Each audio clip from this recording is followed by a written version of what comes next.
Well, it's good to be with you this night, albeit virtually. It's been quite the atypical Lenten season, as we have already acknowledged this evening. I imagine that at the start of this, on Ash Wednesday, we all had very different ideas about what tonight and the next 2 to 3 days might look like. Maybe some large gatherings in historic church or Bethel Hall, Eucharist, foot washing, lots of traditions that we have come to appreciate and adhere to. But here we are.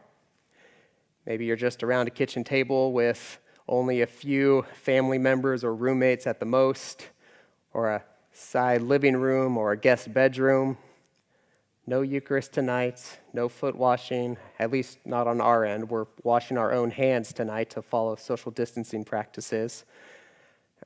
I imagine if this season of Lent was mapped out, the footprints would be all over the place with all sorts of twists and turns.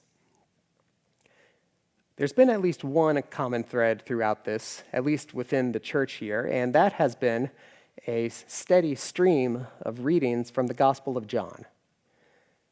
Early on a Sunday in Lent, and this might feel ages ago, but it really wasn't, all things considered.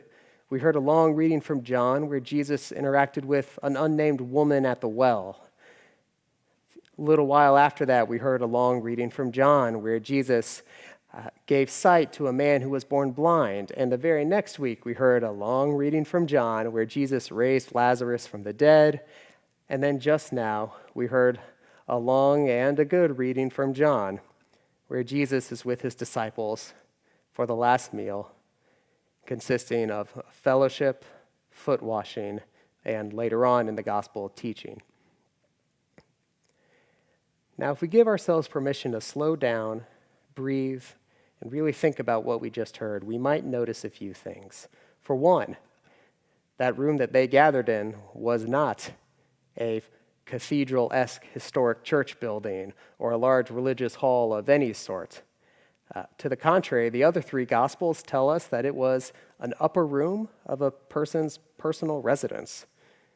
And archaeologists who have studied that period of time tell us that it was maybe as big as the average kitchen or living room today. So if you find yourself in smaller than expected company this evening in someone's personal property, in terms of historical accuracy, this might be one of the more in-line ways we have commemorated Maundy Thursday in a long time. Something else we hear is that there's a continuation of a pattern tonight that has been put into rhythm throughout all of these long readings from John. Jesus will say or do one thing. People will interpret it one way. But then Jesus expands their understanding of it.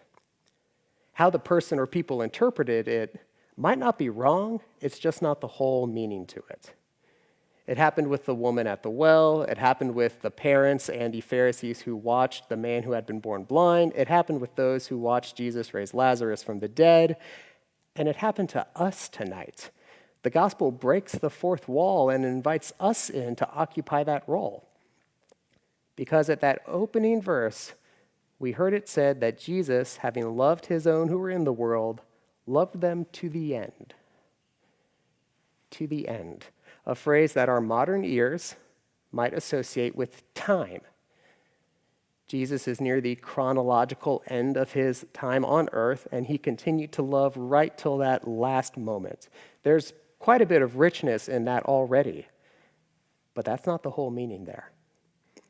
Because if we dust off a Greek manuscript and zoom in on that exact phrase, we would notice that it also means to the fullest, or to the most intense. So Jesus, having loved his own who were in the world, now loved them to the most intense.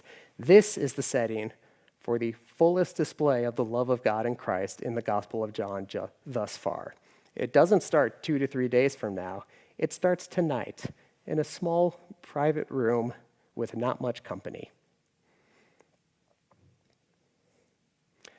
Likewise, near the end, or right after the foot washing itself, Jesus turns to them and says, "Now is the Son of Man glorified."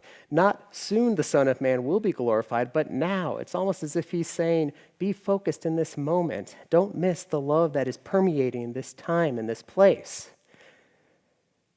And that most intense form of love that happened that night was not with a thunderous roar from heaven or in the midst of a crowd of thousands. It was in the form of servitude with foot washing. You might already know that foot washing was a relatively common practice of the time. The typical footwear of the day would be considered low-grade sandals at best by our standards today. And from a practical matter, foot washing was almost a necessity. The roads were dirty, they were populated with lots of people. Foot traffic was the main mode of transportation. You had animals going by, leaving behind their footprints and who knows what else. So even the smallest amount of travel, such as from one house to another, would render your feet rather filthy. So it was common for someone in that house to wash the feet of those who had entered, whether it be the returning host or some guest coming over for a meal. Here's where it gets uncommon in tonight's story. It's normally a servant, or more to the point, a slave that would do that role, not your rabbi or teacher. And yet here's Jesus taking on that role in the midst of a company that included a future betrayer, a future denier, and a future skeptic. And with the shadow of a cross looming on the horizon, and that was the most intense form of God's love thus far, or at least that was how it started. And evidently none of those things muffled that love.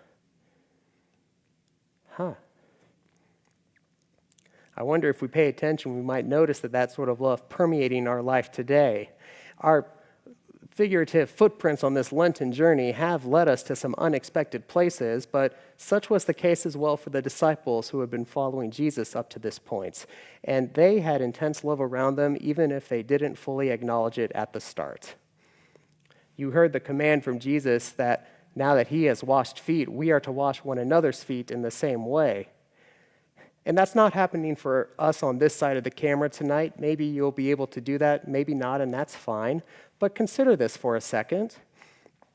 Modern day, I dare say, from a purely practical standpoint, our feet are much more protected now. We have better footwear available, so that's not the dirtiest thing. That's not the part of our body that makes the most contact and is able to carry or pass on things easily enough.